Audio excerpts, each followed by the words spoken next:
It's time for us to get started this morning. Certainly appreciate everyone coming out today. As I mentioned last week, we were taking a couple week kind of a diversion from our books. We'll pick those back up next week. And just encouragement there. If there is a topic of some kind and maybe you got questions about, would like for us to study out, I'd be happy to do that. That's the most important part, I think, of class is participation and I guess studying together to come to a better understanding of the truth. Because at the end of the day, we do things in our daily lives, and it's important we know what the truth is. Sometimes it's not black and white. Sometimes we got to study it out and talk about there's milk and there's meat. And so sometimes those are not easily understood, but a classroom is a good place to talk about those things. And we can be clear about what is black, what's white, and then where's there areas of judgment, and God expects us to make those judgments. I think it's we can generally come to an understanding what the truth is on that. Before we begin, let's go to God in prayer. Holy Father, we're so thankful for this day. We're thankful, dear Lord, for this hour you've given to us that we can come and study from your word. And we're so thankful for the written word, Lord, that we can read and understand and know how we are to conduct our lives and how to live in a way that's pleasing to you.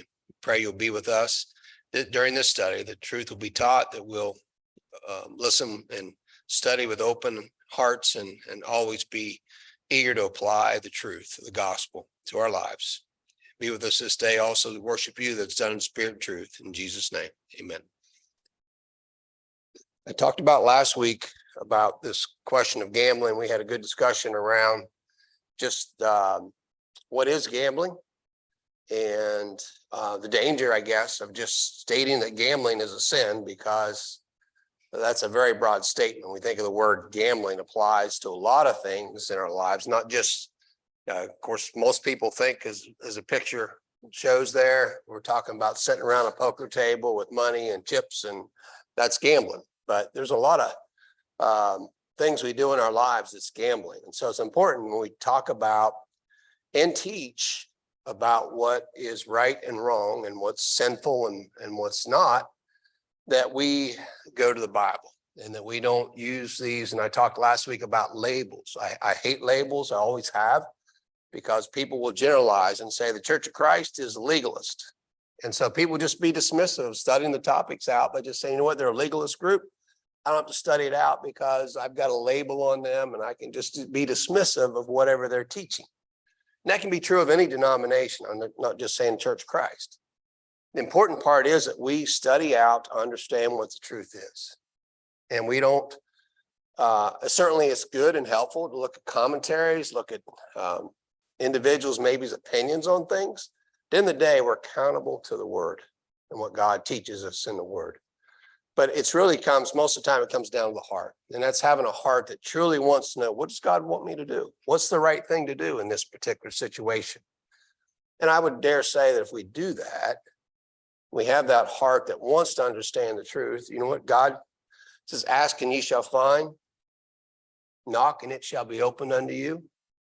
And so God will reveal the truth to us if we have a heart that I think that truly seeks it out. Now, if we have a heart that seeks out what we want, it's a totally different story.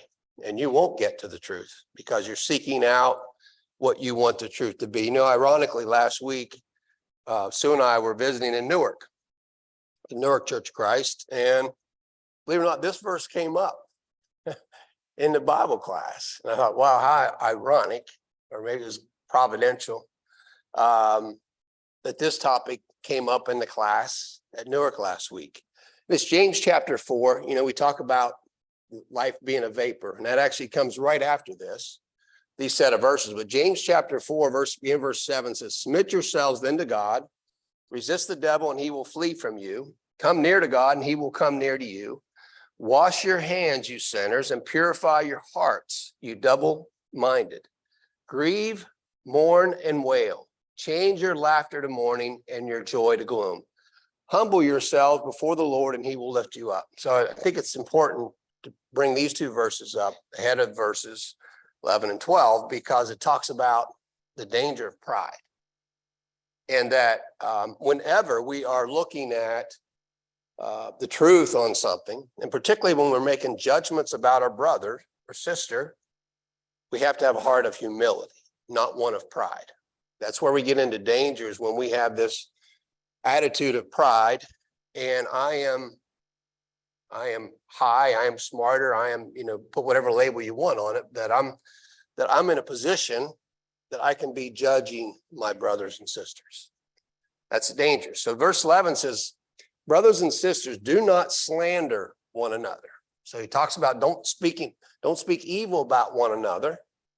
Anyone who speaks against a brother or sister or judges them speaks against the law and judges it. Now, we talked last week a little bit about when somebody commits a sin, there's no judgment there, right? God's the judge, and God says if you do these things, and if there's sins indicated, then obviously God's judging them, not us. It says when you judge the law, you are not keeping it, but sitting in judgment on it. There is only one lawgiver and judge, the one who is able to save and destroy, but you, who are you to judge your neighbor? And you might say, it's easy to say, okay, we can't judge anyone, right? Somebody commits a sin. I can't put myself in God's seat and say, this person did this.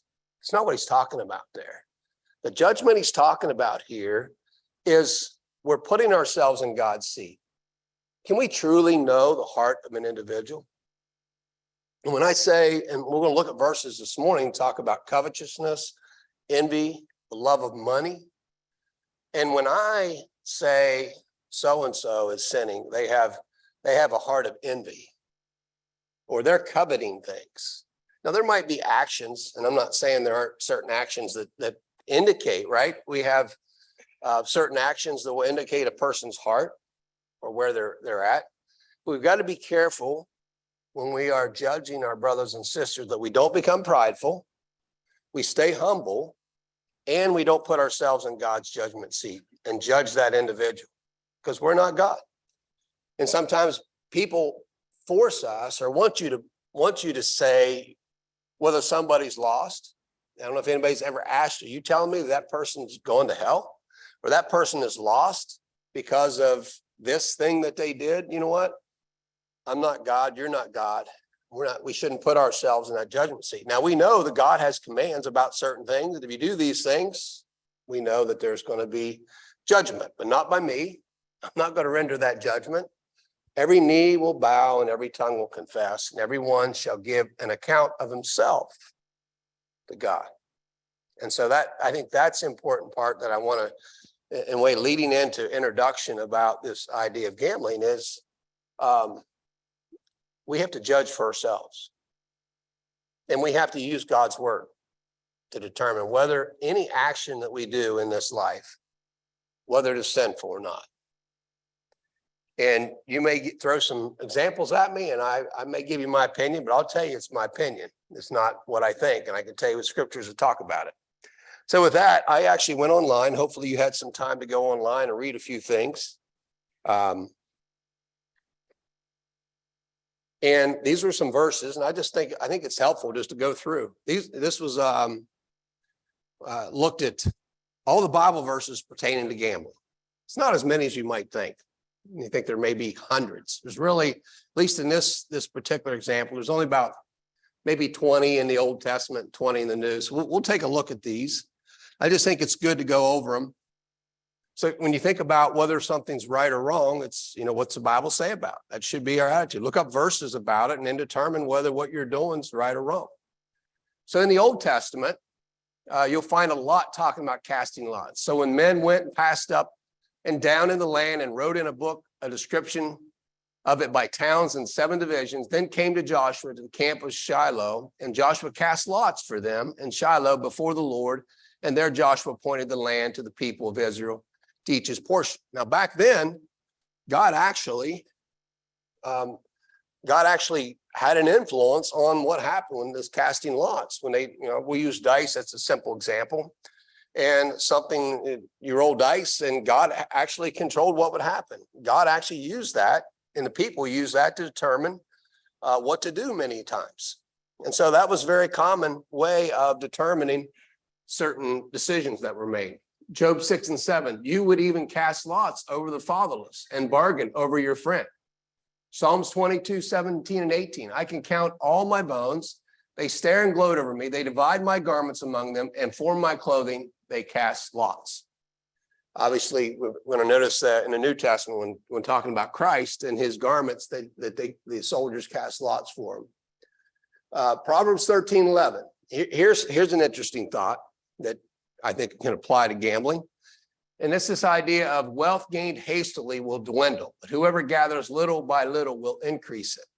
So the idea there is in that example of buying a lottery ticket or trying to win big in Vegas, the idea that if you get, you know what, and you've seen this in your lifetime, people that all of a sudden just have a large amount of wealth, it goes, right? You've seen these stories about folks winning the lottery and they'll go back 10 years later and they don't have anything, right? They have nothing but trouble.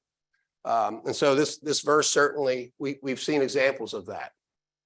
Proverbs 15, 27, whoever is greedy for unjust gain troubles his own household, but he who hates bribes will live. So this idea of trying to win through unjustly gain value and money, and there are folks who will try to do that, right? People cheat and try to take advantage of individuals. So certainly we see scriptures that talk about that not being right in God's eyes. The lot is cast into the lap, but it's every decision is from the Lord. Again, talking about the idea of casting lots. Proverbs 20, 21, an inheritance gained hastily in the beginning will not be blessed in the end. So again, this idea of somebody gaining money all of a sudden quickly, it's not going to sustain. Proverbs 21 and 5, the plans of the diligent lead surely to abundance, but everyone who is hasty comes only to poverty. Whoever oppresses the poor to increase his own wealth or gives to the rich will only come to poverty. A faithful man will abound with blessings, but whoever hastens to be rich will not go unpunished. A stingy man hastens after wealth and does not know that poverty will come upon him. This idea of stingy being not sharing, right? This idea of having money and not sharing. And you'll notice most of these verses apply to just our attitude about money, not so much gambling per se, but just our attitude toward money and how we share or don't share with others. Ecclesiastes 7:19, they cast their silver into the streets. Their gold is like an unclean thing. Their silver and gold are not able to deliver them in the day of the wrath of the Lord. They cannot satisfy their hunger or fill their stomachs with it, for it was the stumbling block of their iniquity. The idea here, silver and gold would be something, the idea of gambling has been around a long time. Jonah 1:7 said, they said to one another, come, let us cast lots that we may know on whose account this evil has come upon us. So they cast lots and the lot fell on Jonah. Very famous story there. Obviously, God had a hand in that, right? Jonah was the source of that. And so they cast lots and it fell on Jonah. Okay, that's all I got for you in Old Testament. You may be able to find a few more verses about this idea of gambling, but that's it in the Old Testament. So those verses, somewhere in those verses, you got to determine, is there some teaching, some law there that God's given me that determines whatever action is I've got questions about, that I shouldn't do it or it's okay to do it. Now we turn our attention to the New Testament in Matthew 6, 19 and 21. Do not lay up for yourselves treasures on earth where moth and rust destroy, where thieves break in and steal, but lay up for yourselves treasures in heaven where neither moth nor rust destroys, where thieves do not break in and steal. For where your treasure is, there your heart will be also. Again, this verse talks generically about the idea of trying to lay up wealth for ourselves on this earth, right? So anything that we do in this life where we're trying to gain wealth could be a problem for us as Christians. No man can serve two masters. You hate the one, love the other. Be devoted to the one and despise you. That cannot serve God and mammon. The idea that we can serve God and be a servant to this world and desire those things of the world, we can't do both. Matthew 27:35, and when they had crucified him, they divided his garments among them by casting lots. Again, here, there's Old Testament prophecy about that, and this idea of casting lots has been around a long time. Now, just a quick question. Is casting lots a sin?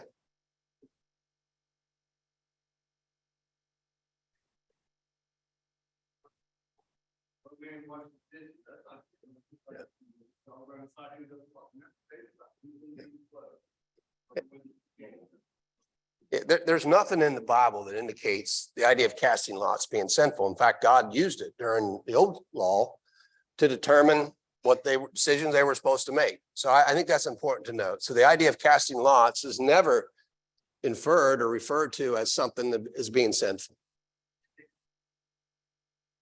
Oh yeah, it's actually in here. Good catch, Ozak. Mark 7:20 says, and they said, what comes out of a person is what defiles him. For from within, out of the heart of a man comes evil thoughts, sexual immorality, theft, murder, adultery, coveting, wickedness, deceit, sensuality, envy, slander, pride, foolishness. All these things come from within a defiled person. And again, I think in anything that we're doing, we should look and ask ourselves, and we'll do this at the end of class here, is whatever it is I've got questions about, is it causing me to envy? Is it causing me to covet? And if it does, that's a problem. For what does it profit a man to gain the whole world and forfeit his soul? So the idea of anything that we do in trying to gain the world, and that's our objective, doesn't mean there aren't things we need in the world to provide sustenance and provide to other people. But if we have an attitude and a heart that wants to gain the world, that's a problem. And we got to be careful with that. Mark 15:24, and they crucified him and divided his garments and casting lots for them. Again, we talked about this idea of casting lots is mentioned many times in the Bible. Luke 12:15, he said to them, take care and be on your guard against all covetousness. So obviously anything that we're doing in this life, we got to be careful that doesn't lead to the sin of covetousness. Wanting and desiring things that other people have is something we got to guard against as Christians and can be a sin. Luke 12:33 says, sell your possessions and give to the needy. Provide yourselves with money bags that do not grow old, with treasures in heavens that do not fail, where no thief approaches and no moth destroys. For where your treasure is, there will your heart be also. Again, this idea of valuing these possessions and not sharing with others and not wanting to, having an attitude that wants it for myself, and obviously in the context of gambling, want it for myself at the loss of others. That's the clear, I think, example here where you got to be, there's no question about that. When we covet and want something for ourselves at the loss of others, that's sinful. And so we got to guard against that. Luke 12:13, this idea of serving two masters, you can't serve God and money. Luke 23:34, and Jesus said, Father, forgive them, for they know not what they do. And they cast lots and divide their garments. Again, another verse talking about this idea of casting lots. John 2:14 and 15. In the temple, we found those who were sitting, oxen, sheep, and pigeons, and the money changers sitting there and making a whip of cords. He drove them all out of the temple with the sheep and oxen, and he poured out the coins of the money changers and overturned their tables. And the idea here wasn't these, keep in mind, this wasn't that folks were gambling. They were selling, right? They were merchandising and making the temple a place of business. That was the issue. But again, the idea of gaining money and using the temple there as people coming in to worship and using that to gain money is again, an idea you could conceptually connect that with gambling. John 19:23, so when the soldiers, again, we won't read the whole thing, but the idea of casting lots for Jesus' garments, we see that again. So they divided my garments among them, and for my clothing, they cast lots. And just interesting that it's mentioned, prophesied many times in the Old Testament. It's mentioned in the New Testament many, many times. Any idea why this is mentioned so many times? I don't know if you ever have something hit you like that. It's okay, why? I understand they cast lots for Jesus' garments, but why is it mentioned so many times? Why is it important? Any thoughts? It's a little bit of a tangent from the idea of gambling, but I don't know if this is, oh, good, Monday. Yeah. Everyone had an even chance to win the casting of the lots. Yeah. And so everyone accepted it as a fair way Yeah. to determine who got the garment. But why did they want? Well, What's that? People, they wouldn't take it. Yeah. Go ahead, Melissa, you've had your hand up a couple times.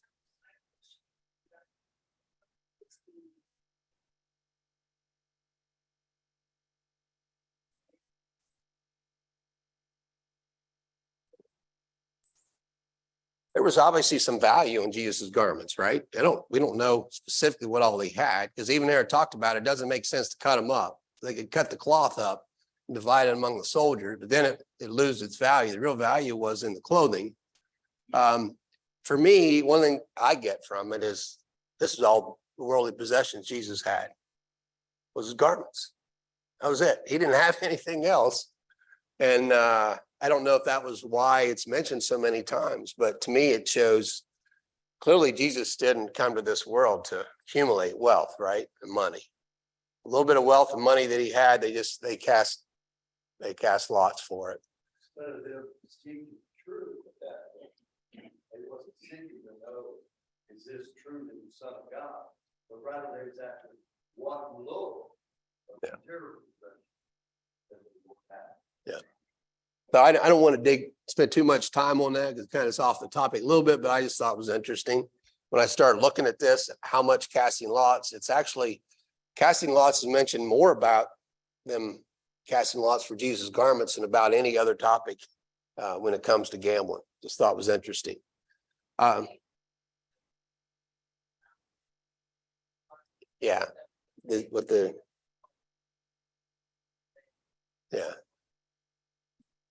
Yeah, there's a veil or something like that, supposedly whatever. Actually, I think over his dead body that covered him when he died. Yeah. Yeah. Got a question. Yeah. Say one of your children, you know, when you pass, you not well with the handing out. It's one item and all, you got two or four children, they all want the same item. What would be the fair way? You give it. Good luck. Yeah. I mean, can't take it with. Yeah, what I would do is, will it to someone and have them figure it out. That'd be somebody else's problem.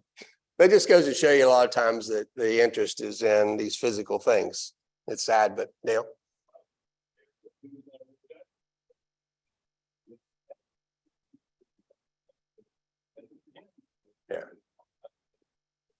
Yeah. I believe in that philosophy since I'm the oldest son. Just kidding. You got it all, or you got a double? He got a double portion. Yeah. And there was a blessing. Obviously, in the case of Abraham, there was a God's blessing, birthright. Yeah. So I think that's part of the blessing. Yeah. I think that's an entire class on its own, Mike. But that idea of, it's funny how much we spend so much time and energy around worldly things, and that's the things that really don't matter. It really, at the end of the day, but it's important to people that love money and people love this world. That's certainly important to them. Vivian. Mm-hmm. Yeah. There's a simple thing to do to satisfy that. Take it out and take fire. And if they want it that bad, they can buy it. Bid against everybody else. That's a good idea, Jim. 1 Corinthians 6:9 says, "So do you not know that the unrighteous will not inherit the kingdom of God? Do not deceive neither the sexually immoral, nor idolaters, nor adulterers, nor men who practice homosexuality, nor thieves, nor the greedy, nor drunkards, nor revilers, nor swindlers will inherit the kingdom of God." And so we got to be careful that we're not greedy, we're not swindlers. And again, that could be true of what when it comes to gambling, for sure. For even when we were with you, we would give you this command: if anyone is not willing to work, let him not eat. So God, and there's a commandment there that, how we provide for ourselves shouldn't be going to the gambling table and rolling dice. We should work, right? That's how we should provide for ourselves. Not take advantage of other people, but rather work. And that work can be physically, mental, there's a variety of ways we can do that, but requires us to work for it. Last two verses, 1 Timothy 6:9 and 10. But those who desire to be rich fall into temptation, into a snare, into many senseless and harmful desires that plunge people into ruin and destruction. The love of money is the roots of all kinds of evil. It is through this craving that some have wandered away from the faith and pierced themselves with many pangs. And the idea here is, and this is probably the fundamental issue you got to ask yourself, is this thing because I want to be rich and I love money and I want this thing for myself? That certainly clearly is a sin. 1 Timothy 6:17-19. As for the rich in this present age, charge them that not to be haughty, nor to set their hopes on the uncertainty of riches, but on God, who richly provides us with everything to enjoy. They are to do good, to be rich in good works, to be generous and ready to share. And so that's it. That's all I got for you in terms of verses. There might be a few other, but I think you'll find that in general, I try to summarize what I thought in my mind. And I'm not going to tell you, you got a specific situation there, but from what I can summarize from these verses, and you may have a few others, and I'm interested if somebody else comes up with one that I didn't come up with here. So, is my action sinful? And I put gambling in parentheses because I think it's wrong to say, if I can define it as gambling, then it's sin. I'm not going to, it's wrong because that's not, we already talked about casting lots in the Bible is not identified as being sinful. Other actions, there's attributes of the gambling can make it sinful, and that's the important part we got to focus on. So if you got a question, these are to me questions that kind of summarize what was in those verses. And if you've got another one, please speak up and let me know. First one is, does the act desire to gain wealth hastily? There are many verses talk about that idea. This idea of trying to get wealth and get rich quick. Sometimes we'll talk about. If you have an attitude that I'm going to do this thing because I want to get rich quick, I'm not going to work for it. I want to get instant wealth. There's a lot of verses in the Bible that warn against that. And so that's one that I think you got to be careful of. Does the act show a love for the world? We talked about you can't love God and love the world both, right? So whatever you're doing in this act, is it showing that, are you showing a love for the world versus a love for God? Show a desire to hasten us to become rich. Again, this idea, it kind of goes along with one there a little bit, but the idea of wanting to get rich, wanting to have a lot of wealth in this world, and does this action and that's what happened. Think about the lottery ticket. Most of the time, reason people want to hit the lottery is we want to get rich really quick, right? That's the idea, the concept. Bible warns against that. That's not a good thing. It doesn't specifically call that out as a sin necessarily that I could see, but it warns against that, and that's not a good thing to have that desire as a Christian. Cause us to be a stingy man. And I like the word stingy there, the idea of selfishness, right? Is this action that I'm doing, is it something to benefit me? And other people are going to lose out, but I don't care, right? As long as I can win in this action, then I'm happy. That's one I think really is a good one to underline, this idea of selfishness. And is it self-serving, whatever this thing is? Dale, you want to say something? I can see your hand kind of halfway. You want me to get through these? You got a point. All right. Okay. Does this act show that we love money? So whatever it is, I mean, clearly the idea of loving money is constantly talked about. And again, that you got to answer that for yourself. Sometimes people want to, go back to the very beginning point I made in this lesson is that it's not for us sometimes to judge someone's heart. We don't know.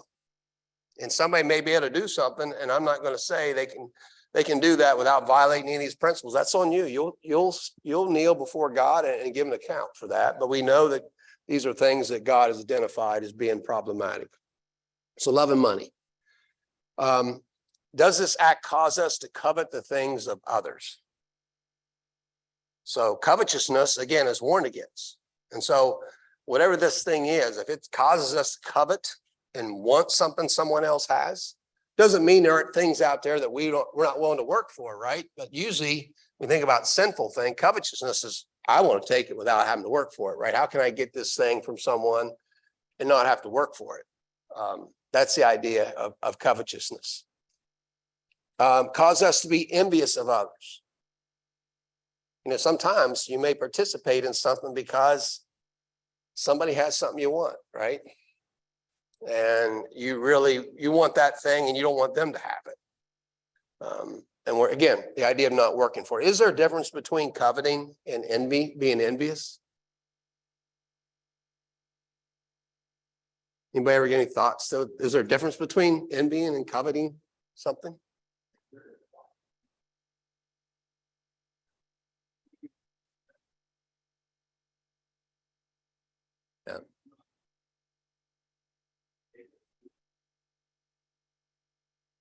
Yeah.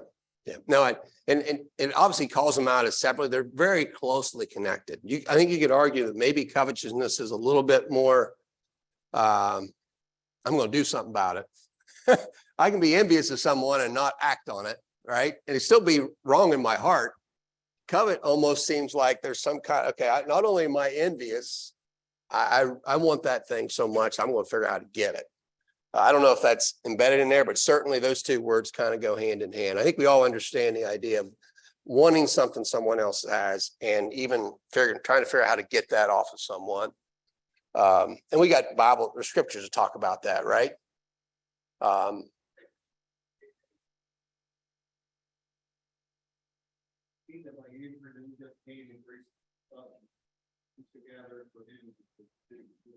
Yeah. I think another thing kind of talk about annually.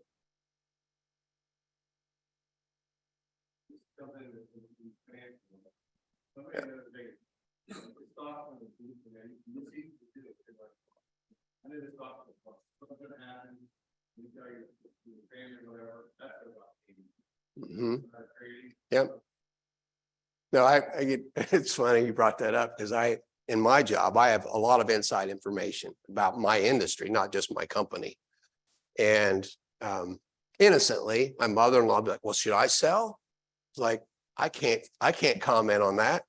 I know what I should like to tell you, but I can't comment on that. I could actually make you a lot of money. I can make everybody in this congregation really rich by providing you inside information about what's going on. As Darren pointed out, that'd be wrong. Mary Lou? When I Googled it, it says coveting is when you want what someone else has. Envy is when you don't want someone else to have what they've been given. All right, I like that. That's helpful. Thank you. There's Bible's examples, right? Anybody remember an example of envy or coveting? You could argue David, Bathsheba, right? Any other example come to mind you can think of?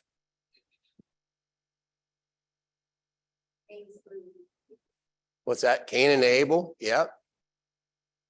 There's another one specific.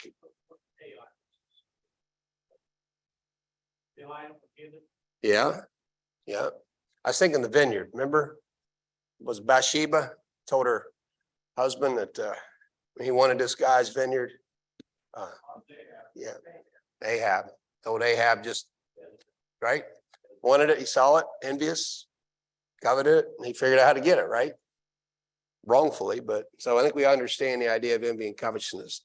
This is show a desire to get money without work.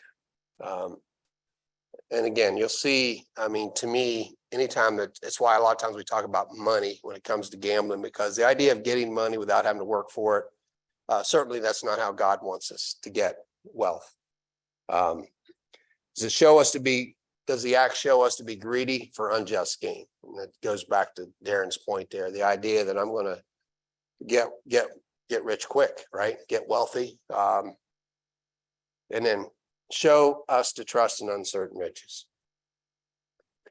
So this is a good place to start. You got something that's questioning your mind, whether I can do something, whether I can buy a lottery ticket, whether I can buy a raffle ticket, whether I can do a 50-50, whether I just search out your heart and ask yourself, can I do that and not violate any of these scriptures? And I'm not going to tell you, I think where your heart is. I know certainly how I might feel about it. We all got to give account for it. And I think this is an example of how anything that we're doing in life, we need to search out the scriptures and say, what do the verses have to say about it? There's other things I didn't bring up, obviously. And if you've got other ones, if it causes my brother to sin, right? Because sometimes we may have a pure conscience, like Paul could eat meat, right? And then it was offered to idols and didn't bother his conscience. But if he causes a weaker brother to offend, so there's other examples like that I didn't talk about, but certainly come into play. Dale, all right, you got a thought there. Think first thing. They have to trade with that. Yeah. But to get back to the question, he said, in the defeat and the faith see, but not the doubt is sensation. In other words, anything is questionable. In other words, don't dwell on that point. He said, in a working act called the meeting of the church. And he said, you're gonna have opinion. And no working church, there's always opinions in one church. And what we realize that the church, right down the wire, it's just all of that. He said there's going to be different opinions in these churches. But that's opinion, but you've got to learn to receive that, not the way it causes it to be. In other words, it's like when a person weak in faith falls away. He said that's the one that's knowledgeable, be the one that restored it, not just some knowledge, not another knowledge. You understand what I'm saying? Yeah. And it's the same thing like we said about if somebody that's knowledgeable sits down and eats meat. When a weaker brother only eats up the earth, it's going to be something. It's going to be different ways. In other words, Christianity is, to me, is biggest thing is putting others who be yourself. Yeah. Like you say, illusion, and right on down to that Hebrew letter, 11th chapter. All these people put others ahead of themselves. And that's my really question. Anything we do, whatever we do, we got to keep in mind that they're going to offend or violate something to the point that they're all away. Yeah.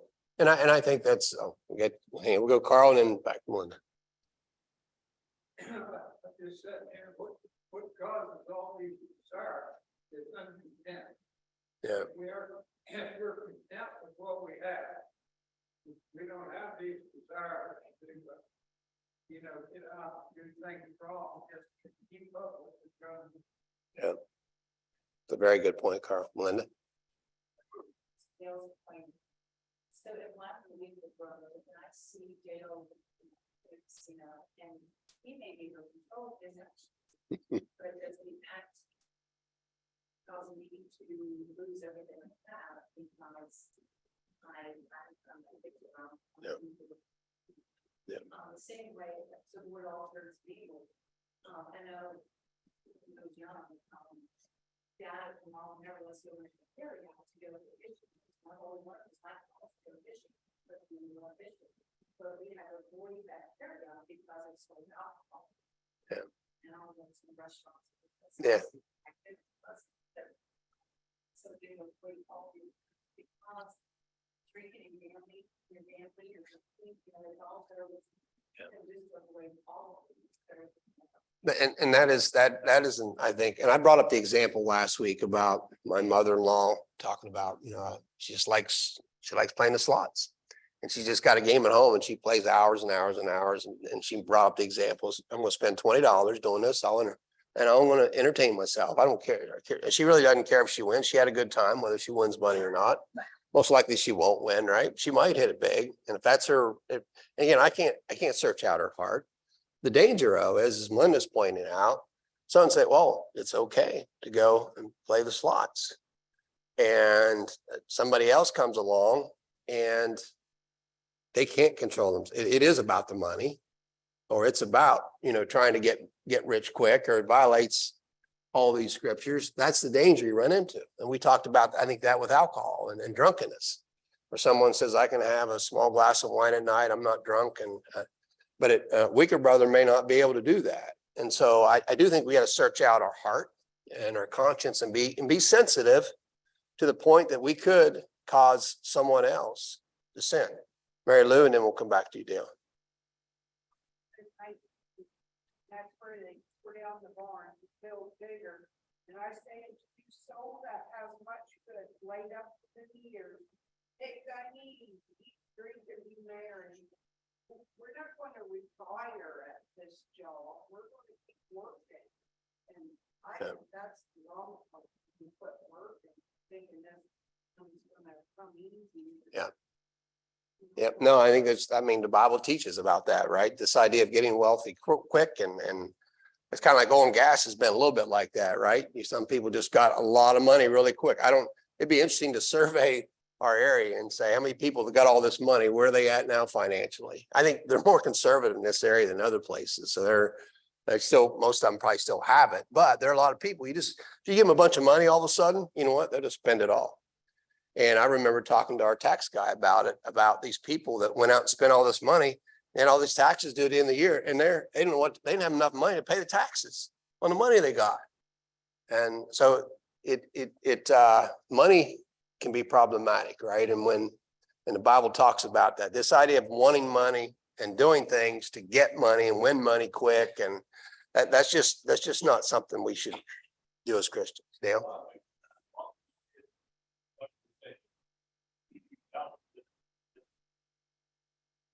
That's first life when you get together. There's different thoughts, different opinions. The reason, those reasons come together, not somebody who don't attend Bible study, who always do your jail, or you do, they people that talk and discuss these things. And that's why Bible study is so important. Yeah. People don't realize that they're just going to, there's a lot of life is more than just coming in and sit down on something. You've got to read out things like others, if you're going to be anybody, right? Being a good example, 10 and 11%, these things are so important. That's why I think Paul, right? Avoid these things, but on the other hand, it's not that the point is not all of it, separation of the peace and the church. Get Yeah. the thoughts and ideas together and come to reason, understanding of the word. Yeah. And I think God reveals it to us. I mean, to the point, God will seek it and you'll find, ask and it shall be given unto you, and knock and he'll open it to you. If you have a heart that really wants to know the truth on something, I think God will reveal it. And if you got any questions about it, don't do it. If it's going to offend your conscience, don't do it. Yeah. Yeah. Yeah. He said, but not the one with A lot of people want to say God didn't specifically put it in there. There's no way God could put every example, every situation out there. Yeah.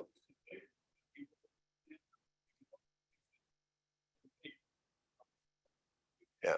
We'll go to Joan and then Zach will give you the last thought. Joan?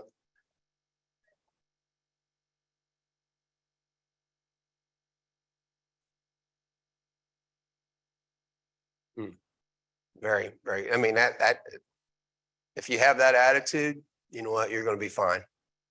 Zach? Not even necessarily.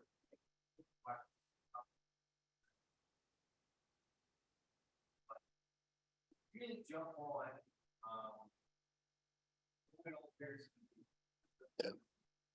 expires. And I'm not advocating for expires. Yeah. Advise everybody about find out.